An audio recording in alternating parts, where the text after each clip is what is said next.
सभी श्रोताओं का हार्दिक अभिनंदन। लीजिए सुनिए आचार्य चतुरसेन शास्त्री द्वारा रचित कहानी डॉक्टर साहब की घड़ी। डॉक्टर वेदी एमडी रियासत के पुराने और प्रख्यात डॉक्टर हैं। अपने गत 50 वर्ष के लंबे जीवन में उन्होंने बड़े बड़े मार्के के इलाज किए हैं। सिर्फ अपनी ही रियासत में नहीं, रियासत से बाहर भी अनेक राज परिवारों में उनकी वैसी ही प्रतिष्ठा और धूमधाम है। उन्होंने बहुत धन कमाया। एक से एक बढ़कर अनूठी चीजें रईसों से इनामों और भेंटों में लीं। उनका ड्राइंग रूम उन चीजों से ठसाठस भरा हुआ है। वे फुर्सत के वक्त अक्सर इसी ड्राइंग रूम में बैठकर अपने दोस्तों को उन भेंटों में पाई हुई चीजों के संबंध में एक से एक बढ़कर अद्भुत बातें सुनाया करते हैं। कोई कोई बात तो बड़ी ही सनसनी भरी, आश्चर्यजनक और अत्यंत प्रभावशाली होती है। अब वे प्रैक्टिस नहीं करते, यूं कोई पुराना प्रेमी घसीट ले जाए तो बात जुदी है। पाने जाने वालों का तो उनके यहाँ तांता ही लगा रहता है, क्योंकि वे मिलनसार, खुशमिजाज, उदार और नेकी कर कुएं में डाल वाली कहावत को चरितार्थ करने वाले पुरुष हैं। उनका लंबा चौड़ा डीलडौल, 13.5 इंच की बड़ी मूछें, मोटी और भरी हुई भौहें, तेज नुकीली नाक और मर्मभेदिनी दृष्टि असाधारण हैं। छोटे से बड़े तक उनका रुआब है, पर वे छोटे बड़े सब पर प्रेम भाव रखते हैं। वे वास्तव में एक सहृदय और दयावान पुरुष हैं। भाग्यवान भी कहना चाहिए। उनका जीवन सदा मजे में कटा और अब भी मजे में ही कट रहा है। वे सब प्रकार के शोक, संताप, चिंता और वेदना से मुक्त आनंदी पुरुष की भांति रहते हैं। बूढ़े भी उनके दोस्त हैं और जवान भी, बालक भी दोस्त हैं। अपने पास आते ही वे सबको निर्भय कर देते हैं, ऐसा ही उनका सरल स्वभाव है। हाँ, तो मैं यह कह रहा था कि उन्होंने बड़े बड़े मार्के के इलाज किए हैं और बड़े बड़े इनाम, इकराम और भेंटें प्राप्त की हैं। और इनाम और भेंटों की ये सब अनोखी चीजें उनके ड्राइंग रूम में सजी हुई हैं। बड़ी बड़ी शेरों और चीतलों की खालें, मगर के ढांचे, असाधारण लंबे पशुओं के सींग, बहुमूल्य कालीन, अलभ्य कारीगरी की चीजें, दुर्लभ चित्र और भारी भारी मूल्य की रत्नष्टित अंगूठियां, पिने और कलमें। परंतु इन सब में अधिक आश्चर्यजनक और बहुमूल्य वस्तु एक घड़ी है। यह घड़ी उन्हें एक इलाज के सिलसिले में नेपाल जाने पर वहां के दरबार से मिली थी। इसका आकार एक बड़े नींबू के समान है और यह नींबू के ही समान गोल है। उसमें कहीं भी घंटे या मिनट की सुई नहीं, न अंक ही अंकित हैं। सारी घड़ी कीमती प्लाटिनम की महीन कारीगरी से कटी बूटियों से परिपूर्ण है और उसमें उज्ज्वल असल ब्राजील के हीरे जड़े हैं।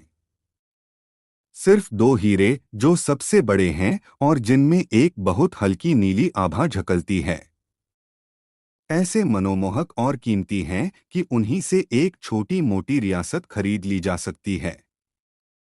उनमें जो बड़ा और तेजस्वी हीरा है, उस पर उंगली की पोर के एक हल्के से स्पर्श का दबाव पड़ते ही घड़ी अत्यंत मोहक सुरीली तान में घंटा, मिनट, सेकंड सब बजा देती है।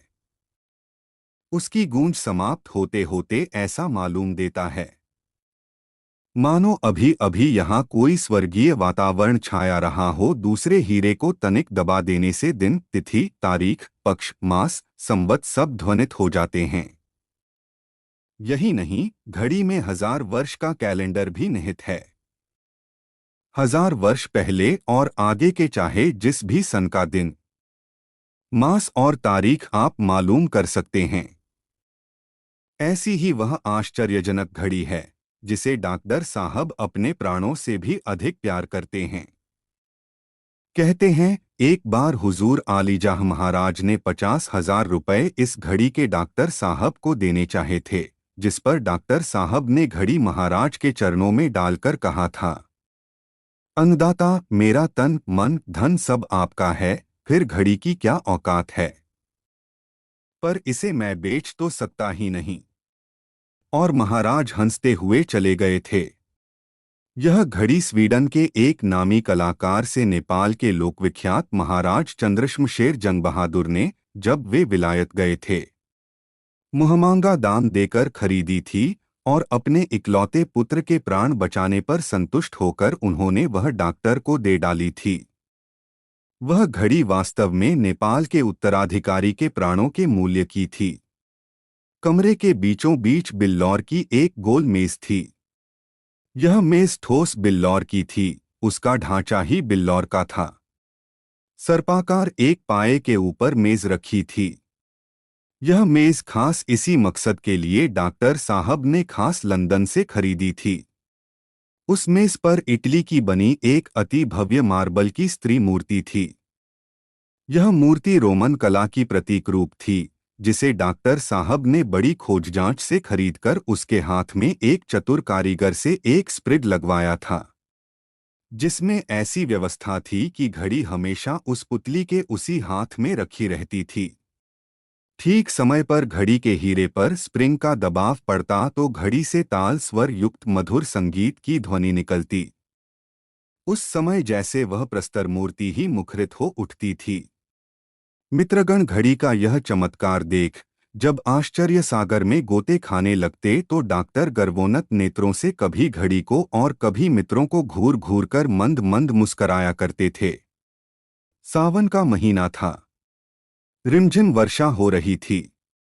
ठंडी हवा बह रही थी। काले काले मेघ आकाश में छा रहे थे। बीच बीच में गंभीर गर्जन हो रहा था। चारों ओर हरियाली अपनी छटा दिखा रही थी। दिन का तीसरा प्रहर था। डॉक्टर साहब अपने 3 घनिष्ठ मित्रों के साथ उसी डाइनिंग रूम में बैठे आनंद से धीरे धीरे वार्तालाप कर रहे थे। उन मित्रों में एक मेजर भार्गव थे, दूसरे दीवान पारख थे, और तीसरे एक नवयुवक मिस्टर चक्रवर्ती ICS थे। एकाएक घड़ी में से मधुर गूंज उठी। मित्रमंडली चकित होकर घड़ी की ओर देखने लगी। डॉक्टर साहब आंखें बंद किए सोफे पर उढ़ककर उस मधुर स्वरलरी को जैसे कानों से पीने लगे। जब घड़ी का संगीत बंद हुआ तो मिस्टर चक्रवर्ती ने कपाल पर आंखें चढ़ाकर कहा, अद्भुत घड़ी है यह आपकी डॉक्टर साहब। यह तो मानो घड़ी की कुछ तारीफ ही न थी। डॉक्टर ने सिर्फ मुस्करा दिया। मेजर साहब ने कहा, अद्भुत? अजी, इस घड़ी का तो एक इतिहास है। फिर उन्होंने डॉक्टर की ओर मुंह करके कहा, वह सूबेदार साहब वाली घटना तो इसी घड़ी से संबंध रखती है न? डॉक्टर साहब जैसे चौंक पड़े। एक वेदना का भाव उनके होठों पर आया और उन्होंने धीमे स्वर से कहा, जी हाँ, वह दुखदाई घटना इसी घड़ी से संबंध रखती है। मित्रगण चौकन्ने हो गए। मिस्टर चक्रवर्ती बोल उठे, क्या मैं इस घटना का वर्णन सुन सकता हूं? डॉक्टर ने उदास होकर कहा, जाने दीजिए मिस्टर चक्रवर्ती, उस दारुण घटना को भूल जाना ही अच्छा है, खासकर जब उसका संबंध मेरी इस परम प्यारी घड़ी से है। परंतु मिस्टर चक्रवर्ती नहीं माने। उन्होंने कहा, यह तो अत्यंत कौतूहल की बात मालूम होती है। यदि कष्ट न हो तो कृपा कर अवश्य सुनाइए। यह जरूर कोई असाधारण घटना रही होगी, तभी उससे आप ऐसे विचलित हो गए हैं। असाधारण तो है ही, कहकर कुछ देर डॉक्टर चुप रहे। फिर उन्होंने एक एक करके प्रत्येक मित्र के मुख पर दृष्टि डाली। सब कोई सन्नाटा बांधे डॉक्टर के मुंह की ओर देख रहे थे। सबके मुख पर से उनकी दृष्टि हटकर घड़ी पर अटक गई। वे बड़ी देर तक एकटक घड़ी को देखते रहे, फिर एक ठंडी सांस लेकर बोले, आपका ऐसा ही आग्रह है तो सुनिए। धीरे धीरे डॉक्टर ने कहना शुरू किया, 14 साल पुरानी बात है। सूबेदार कर्नल ठाकुर शार्दुल सिंह मेरे बड़े मुरब्बी और पुराने दोस्त थे। वे महाराज के रिश्तेदारों में होते थे। उनका रियासत में बड़ा नाम और दरबार में प्रतिष्ठा थी। उनकी अपनी एक अच्छी जागीर भी थी। वह देखिए, सामने जो लाल हवेली चमक रही है, वह उन्हीं की है। बड़े ठाट और रुझाव के आदमी थे। अपने ठाकुरपने का उन्हें बड़ा घमंड था। उनके बाप दादों ने मराठों की लड़ाई में कैसी कैसी वीरता दिखाई थी, वे सब बड़ी दिलचस्पी से सुनाया करते थे। वे बहुत कम लोगों से मिलते थे। सिर्फ मुझी पर उनकी भारी कृपा दृष्टि थी। जब भी वे अवकाश पाते या बैठते थे, बहुधा शिकार को साथ ले जाते थे, और हफ्ते में एक बार तो बिना उनके यहाँ भोजन किए जान छूटती ही न थी। उनके परिवार में मैं ही इलाज किया करता था। मैं तो मित्रता का नाता निभाना चाहता था और उनसे कुछ नहीं लेना चाहता था, पर वे बिना दिए कभी न रहते थे। वे हमेशा मुझे अपनी औकात और मेरे मेहनताने से अधिक देते रहे। मेरे ऊपर उन्होंने और भी बहुत एहसान किए थे। यहाँ तक कि रियासत में मेरी नौकरी उन्होंने लगवाई थी और महाराज आलीजाह की कृपादृष्टि भी उन्हीं की बदौलत मुझ पर थी। एक दिन सदा की भांति वे इसी बैठक खाने में मेरे पास बैठे थे। हम लोग बड़े प्रेम से धीरे धीरे बातें कर रहे थे। वास्तव में बात यह थी कि मैं उनका बहुत अदब करता था। उनका व्यक्तित्व ही ऐसा था। फिर मुझ पर तो उनके बहुत से एहसान थे। एकाएक मुझे जरूरी कॉल आ गई।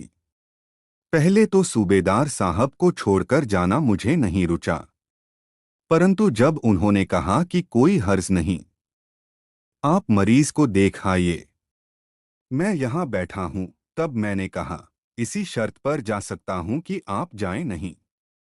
तो उन्होंने हंसकर मंजूर किया और पैर फैलाकर मजे में बैठ गए। मैंने झटपट कपड़े पहने, स्टेथोस्कोप हाथ में लिया और रोगी देखने चला गया। रोगी का घर दूर न था। झटपट ही उससे निपटकर चला आया। देखा तो सूबेदार साहब सोफे पर बैठे मजे से ऊँघ रहे हैं। मैंने हंसकर कहा, वाह, आपने तो अच्छी खासी झपकी ले ली। सूबेदार भी हंसने लगे। हम लोग फिर बैठकर गपशप उड़ाने लगे। उसी दिन 5 बजे मुझे महलों में जाना था। एकाएक मुझे यह बात याद हो आई और मैंने अभ्यास के अनुसार मेज पर घड़ी को टटोला। तब तक यह बिल्लौरी मेज मैंने नहीं खरीदी थी। वह जो ऑफिस टेबल है, उसी पर एक जगह यह घड़ी मेरी आंखों के सामने रखी रहती थी। परंतु उस समय जो देखता हूं तो घड़ी का कहीं पता न था। कलेजा धक से हो गया। अपनी बेवकूफी पर पछताने लगा कि इतनी कीमती घड़ी ऐसी आरक्षित जगह रखी ही क्यों। मैं तनिक व्यस्त होकर घड़ी को ढूंढने लगा। मेरी घड़ी कितनी बहुमूल्य है, यह तो आप जानते ही हैं। सूबेदार साहब भी घबरा गए। वे भी व्यस्त होकर मेरे साथ घड़ी ढूंढने में लग गए। बीच में भांति भांति के प्रश्न करते जाते थे, परंतु यह निश्चय था कि थोड़ी ही देर पहले जब मैं बाहर गया था, घड़ी वहां रखी थी। मैंने उसे भली भांति अपनी आंखों से देखा था। पर यह बात मैं साफ साफ सूबेदार साहब से नहीं कह सकता था, क्योंकि वे तब से अब तक यहीं बैठे थे। कहीं वे यह न समझने लगे कि हमीम पर शक किया जा रहा है। खैर, घड़ी वहां न थी। वह नहीं मिलनी थी और नहीं मिली। मैं निराश होकर धम्म से सोफे पर बैठ गया, पर ऐसी बहुमूल्य घड़ी गुमा देना और सब्र कर बैठना आसान न था। भांति भांति के कुलाबे बांधने लगा। सूबेदार साहब भी पास आ बैठे और आश्चर्य तथा चिंता प्रकट करने लगे। उन्होंने पुलिस में भी खबर करने की सलाह दी, नौकर चाकरों की भी छानबीन की। परंतु मेरा सिर्फ एक ही नौकर था। वह बहुत पुराना और विश्वासी नौकर था। गत 15 वर्षों से वह मेरे पास था। तब से एक बार भी उसने शिकायत का मौका नहीं दिया। फिर इतनी असाधारण चोरी वह करने का साहस कैसे कर सकता था।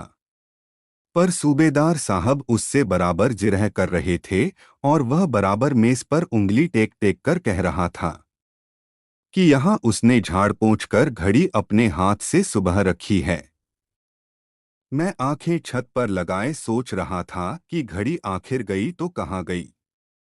एकाएक सूबेदार साहब का हाथ उनकी पगड़ी पर जा पड़ा। उसकी एक लट ढीली सी हो गई थी। वे उसी को शायद ठीक करने लगे थे। परंतु कैसे आश्चर्य की बात है, पगड़ी के छूते ही वही मधुर तान पगड़ी में से निकलने लगी। पहले तो मैं कुछ समझ ही न पाया। नौकर भी हक्का बक्का होकर इधर उधर देखने लगा। सूबेदार साहब के चेहरे पर घबराहट के चिन्ह साफ दिख पड़ने लगे। क्षण भर बाद ही नौकर ने चीते की भांति छलांग मारकर सूबेदार साहब के सिर पर से पगड़ी उतार ली और उससे घड़ी निकालकर हथेली पर रखकर कहा, यह रही हुजूर आपकी घड़ी। अब आप ही इंसाफ कीजिए कि चोर कौन है। उसके चेहरे की नसें उत्साह से उमड़ आई थीं और आंखें आग बरसा रही थीं। वह जैसे सूबेदार साहब को निगल जाने के लिए मेरी आज्ञा मांग रहा था। सब माजरा मैं भी समझ गया। सूबेदार साहब का चेहरा सफेद मिट्टी की माफिक हो गया था और वे मुर्दे की भांति आंखें फाड़ फाड़ कर मेरी तरफ देख रहे थे। कुछ ही क्षणों में मैं स्थिर हो गया। मैंने लपककर खूंटी से चाबुक उतारा और एकाएक 5-7 नौकर की पीठ पर जमा दिए। घड़ी उसके हाथ से मैंने छीन ली। इसके बाद जितना कुछ स्वर बनाया जा सकता था उतना क्रुद्ध होकर मैंने कहा, स्वर, इतने दिन मेरे पास रहकर तूने अभी यह नहीं सीखा कि बड़े आदमी का अदब कैसे किया जा सकता है।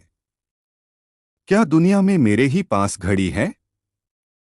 सूबेदार साहब के पास वैसी 25 घड़ी हो सकती हैं। नौकर गाली और मार खाकर चुपचाप मेरा मुंह ताकता रहा। मेरा यह व्यवहार उसके लिए सर्वथा अतकित था। वह एक शब्द भी नहीं बोला। इसके बाद मैं सूबेदार साहब के पास गया। उनका चेहरा सफेद मुर्दे के समान हो रहा था। वे आंखें फाड़ फाड़ कर मेरी ओर ताक रहे थे। मैंने नम्रता से उनसे कहा, सूबेदार साहब, मेरे नौकर ने जो आपके साथ बेअदबी की है वह उसका कसूर नहीं है, मेरा है, परंतु पुराने ताल्लुकात और उन कृपाओं का ख्याल करके जो आपने हमेशा मेरे ऊपर की हैं, मैं आपसे क्षमा की आशा करता हूँ। यह कहकर मैंने घड़ी उनके हाथ पर रख दी। सूबेदार साहब ने चुपचाप घड़ी ले ली और वे यंत्रचालित से उठकर चुपचाप ही अपने घर को चल दिए। मैं द्वार तक उनके पीछे दौड़ा, परंतु उन्होंने फिर मेरी ओर आंख उठाकर भी नहीं देखा। मेरा मन कैसा कुछ हो गया था, कह नहीं सकता, परंतु मुझे महल अवश्य जाना था और 5 बजने में अब देर नहीं थी। मैंने झटपट कपड़े पहने और घर से निकला। अभी मैंने गाड़ी में पैर ही किया था कि सूबेदार साहब का आदमी हांफता हुआ बदहवास सा आया। उसने कहा, जल्दी चलिए डॉक्टर साहब, सूबेदार साहब ने जहर खा लिया है और हालत बहुत खराब है। मैं घबराकर सीधा उनके घर पहुंचा। एक कोहराम मचा था। भीड़ को पार करके मैं सूबेदार साहब के पलंग के पास गया। अभी वे होश में थे। मुझे देखकर टूटते स्वर में उन्होंने कहा, घड़ी मैंने आपकी चुराई थी डॉक्टर साहब, परंतु जीवन भर में जो कुछ मैंने आपकी भलाई की थी, मेरी इज्जत बचाकर उसका पूरा बदला आपने चुका दिया। लीजिए मेरे हाथ से अपनी घड़ी ले जाइए। अब मैं जिंदा नहीं रह सकता, परंतु आप इस चोर सूबेदार को भूलिएगा नहीं और उसे माफ कर देने की कोशिश कीजिएगा। सूबेदार साहब की आंखें उल्टी सीधी होने लगी। अब वास्तव में कुछ भी नहीं हो सकता था। मैंने चुपके से घड़ी जेब में डाल ली और सबकी नजर बचाकर आंखें पोंछ लीं। कुछ मिनटों में ही सूबेदार ने दम तोड़ा और मैं जैसे तैसे उनके घर वालों को दम दिलासा देकर डॉक्टरी गंभीरता बनाए अपने घर आ गया। डॉक्टर ने एक गहरी सांस ली और एक बार मित्रों की ओर देखा और फिर उस घड़ी की ओर देखा। सभी मित्रों की आंखें गीली थीं और देर तक किसी के मुंह से आवाज नहीं निकली।